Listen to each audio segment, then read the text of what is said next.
저희들이 지금 계속해서 4절의 말씀에 머물러 있고, 특별히 이제 지금 30절 말씀에 와 있습니다. 30절 말씀에 와 있고, 현세에 있어 집과 형제와 자매와 어머니와 자식과 전토를 100배나 받되, 이제 이 부분에 대한 것들은 양적인 축복에 대해서 생각을 했고, 어제부터 이제 저희가 생각하는 것은 박해를 겸하여 받고 내세 영생을 받지 못할 자가 없느니라. 이제 오늘부터는 이제 질적인 변화에 대해서 좀 생각을 해보겠습니다. 무언가 버리는 것이 오히려 얻는 것이 된다라는 그 버림과 받음의 법칙은 세상의 논리로는 잘 접근이 안 되고 이해가 안 되는 그런 법칙입니다. 그래서 31절 말씀에 보면, 그러나 먼저 된 자로서 나중되고 나중된 자로 먼저 될 자가 많으니라.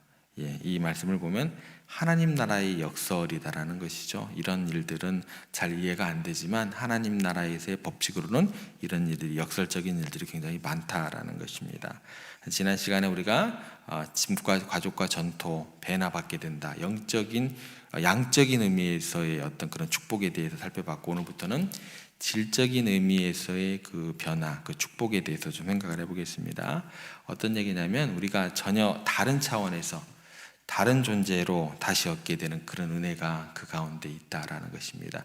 동기 자체가 달라지게 되고, 사람들이 바라보는 어떤 그런 시선 가운데 내가 좌지우지 되지 않는 그런 중심이 잡힌 신앙 가운데서, 말씀 가운데서 중심을 잡아 나가가지고 흔들림 없이 그 최후 면류관을 향해 나아가는 우리가 될 수 있는 그 근거가 된다라는 것입니다. 그래서 우리가 주님과 복음을 위해서, 버림의 목적은 명확합니다. 예수님과 복음이에요. 예수님과 복음을 위해서 버리는 게 그 목적이다 우리가 계속 살펴봤습니다. 지금 이제 버림의 축복에 대해서 생각하고 있고, 우리가 복음을 위해서, 주님을 위해서 버릴 때 그것은 단순히 우리의 환경만 바뀌는 게 아니에요. 무언가 주님을 위해서 버릴 때, 물리적인 세계 속에서는 겉으로 보기에는 양적인 의미에서는 손해로밖에 비춰지지 않습니다. 손해로 보일 수밖에 없어요. 하지만 그것은 전혀 새로운 차원의 삶이 오늘 내가 시작되는 거예요. 내 주머니가 오늘 비는 거는 맞아요. 그죠? 이게 나중에 채워지는 거예요. 그죠? 내가 지갑에 돈을 써서 남들을 도와주고 하나님 위해 헌신할 때 내 지갑에 오늘 채워지는 건 아니에요. 그런데 양적인 어떤 그 축복은 오늘 채워지는 건 아닌데, 질적인 그 변화에 대한 축복은 뭐예요? 오늘 시작되는 거예요. 오늘 이미 임한 하나님의 나라가 되는 거다라는 거예요. 이게 틀립니다. 그렇죠? 이걸 갖다가 우리가 오늘 삶에서 누리지 못한다고 한다면 뭐만 생각나는 거예요? 내 주머니만 생각나는 거예요. 아까운 것만 생각나는 거예요. 본전 생각만 나는 거예요. 새로운 차원의 삶으로 오늘 지지만 하는 거는 거예요. 본질적인 변화를 의미한다라는 것입니다. 마치 이제 그렇게 생각하면 될 것 같아요. 나비가 이제 번데기 껍질을 벗고 그렇게 바로 변화되는 그런 것과 같다는 것이죠. 허물은 그대로 남아있지만서도 그 과정은 고통스러울 수 있습니다. 왜요? 내 지갑이 비어요. 여러분의 어떤 그 시간이 뺏겨요. 고통스럽지 않을 수가 없다라는 것입니다. 그거 부정할 필요는 없다라는 거예요. 그런데 그 결과, 오늘 나에게 주어지는 어떤 그 삶이라는 것, 그 결과라는 것은 뭐예요? 새로운 존재, 거듭남. 그거는 어느 것하고도 양보할 수 없는 소중한 것이다라는 것입니다.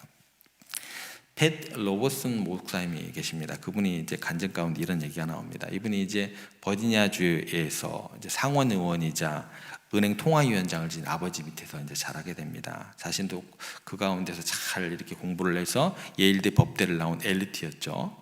세상적으로 보면 그는 이미 성공한 삶을 살고 있었습니다. 그래서 자기 뜻대로 마음껏 살았어요. 특별히 어떤 것을 좋아했냐면 술을 그렇게 좋아했어요. 최고급 술들을 그렇게 진열장에다 다 이렇게 놓고, 또 집에서 먹는 것뿐만 아니라 또 동료들과 함께 먹는 걸 굉장히 좋아했던 사람입니다. 그런데 그 사람이 어느 날 인격적으로 살아계신 하나님을 경험하게 되었다라는 것입니다. 알고 있는 하나님 말고 정말 인격적으로 머리로 배운 하나님 말고 그 하나님을 만나게 되었습니다. 그 순간 그의 삶이 완전히 뒤집어진 거예요. 이제 바뀌게 됐다라는 것입니다.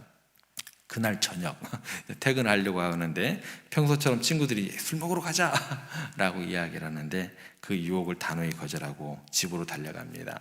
집으로 들어가자마자 아내에게 이렇게 외칩니다. 여보, 나 살아계신 하나님을 오늘 만났어. 체험했어 라고 외쳤습니다. 이런 말을 해서 죄송합니다. 아내가 그 얘기를 듣고 저 사람이 미쳤나? 예, 이런 단어를 써서 죄송하지만 그렇게 이제 생각을 한 거예요. 그러더니 이제 이 사람이 집에 들어오자마자 인사를 딱 하고 그 진열장으로 딱 가서 수년간 자기가 소중하게 이곳저곳 다니면서 모아두었던 고급 술병들, 양주병들을 다 꺼내기 시작합니다. 그리고 그 비싼 양주들을 하수구에 이제 모든 이제 쏟아 부어버리기 시작하는 거예요. 아내가 막 말렸죠. 왜 그러냐고. 근데 그가 이제 개의치 않더라는 거예요. 왜일까요? 그가 얻은 구원의 기쁨이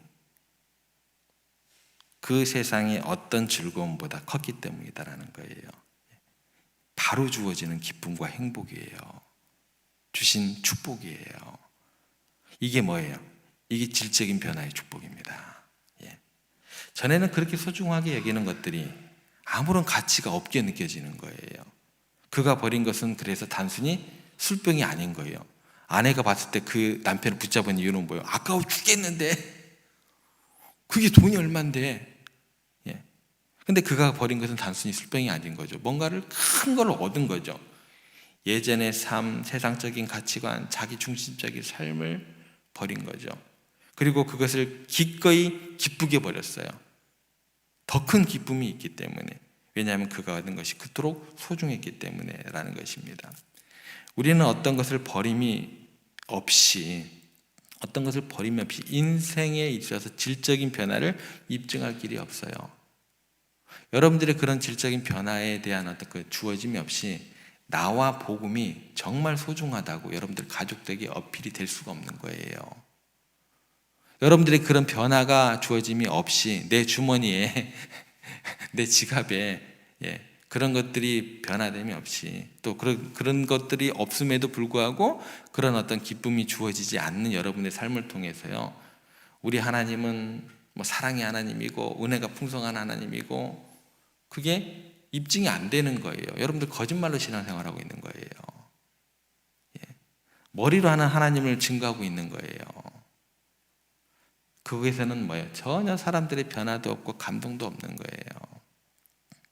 버림 자체가 버려도 전혀 아깝지 않을 정도 전혀 새로운 차원의 경지에 들어가고 오늘 내가 그 삶을 살고 그런 변화됨을 의미하는 게 뭐예요? 질적인 변화의 축복을 누리는 우리의 삶이 된다는 것입니다. 당장에 우리가 손해보는 것 같아요. 억울한 것 같아요.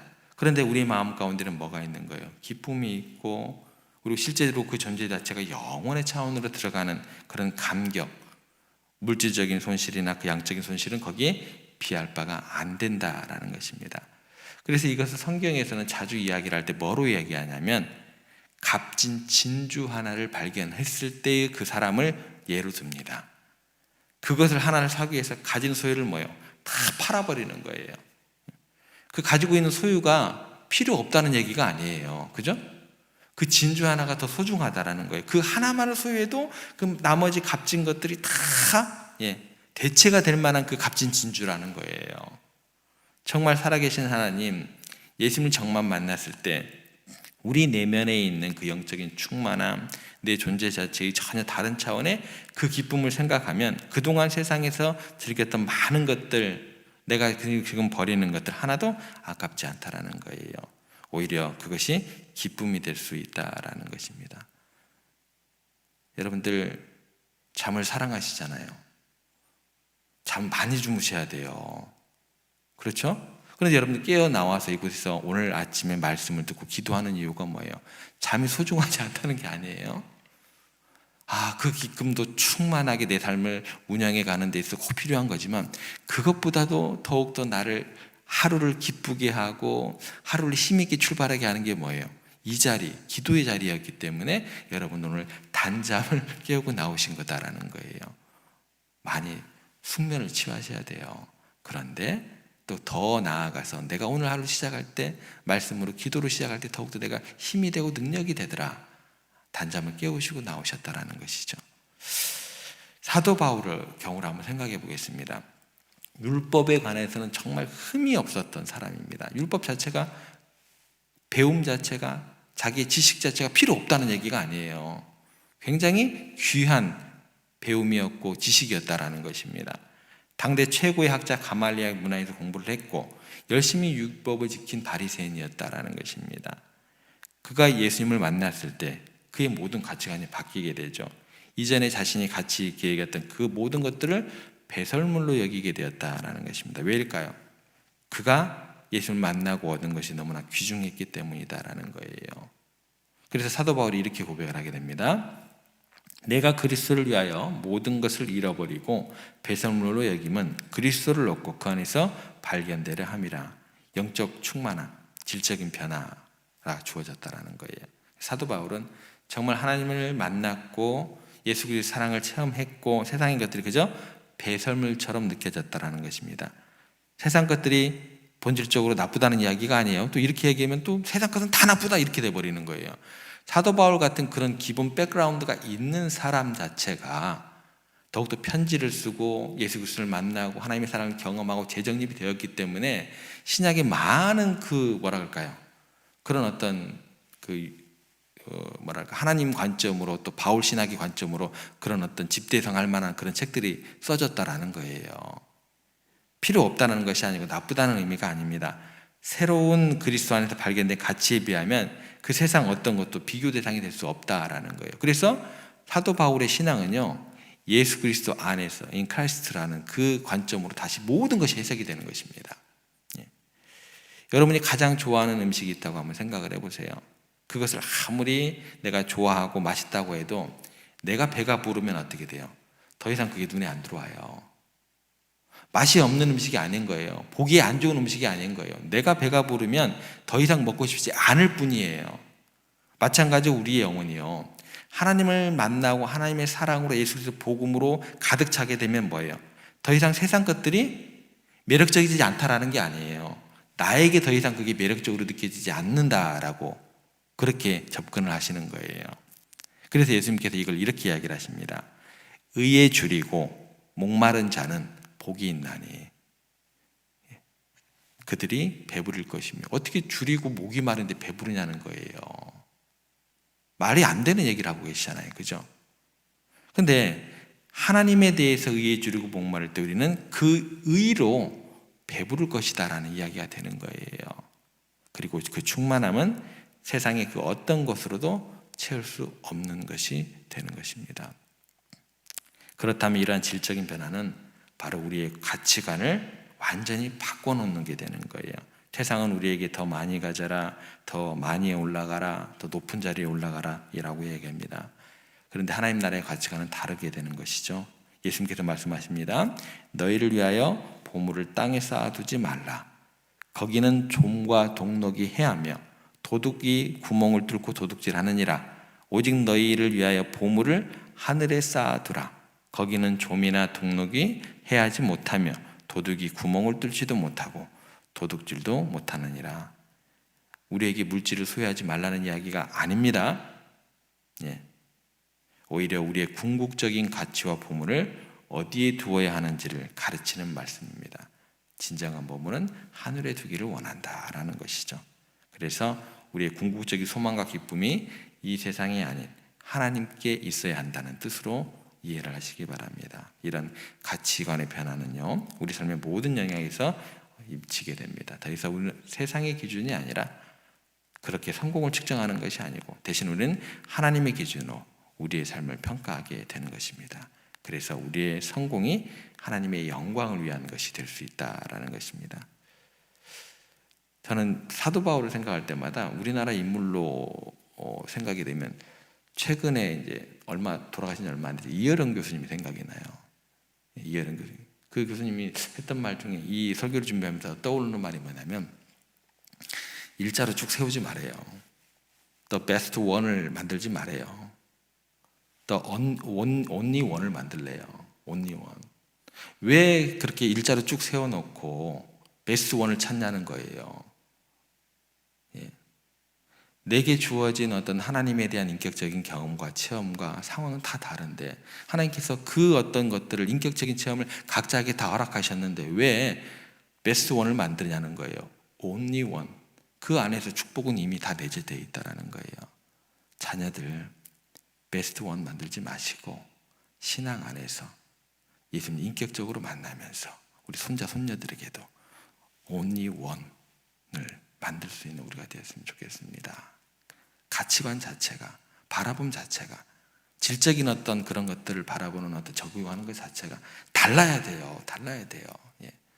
달라야 됩니다. 세상 사람들이 집회한다고 우르르 몰아가지고 뭔가를 하는 것 자체가, 그걸 가지고 교회에서 똑같이 그렇게, 그 순간 교회는 뭐가 되는 거예요? 정치적인 집단이 되는 거예요. 정치적인 집단이 되는 거예요.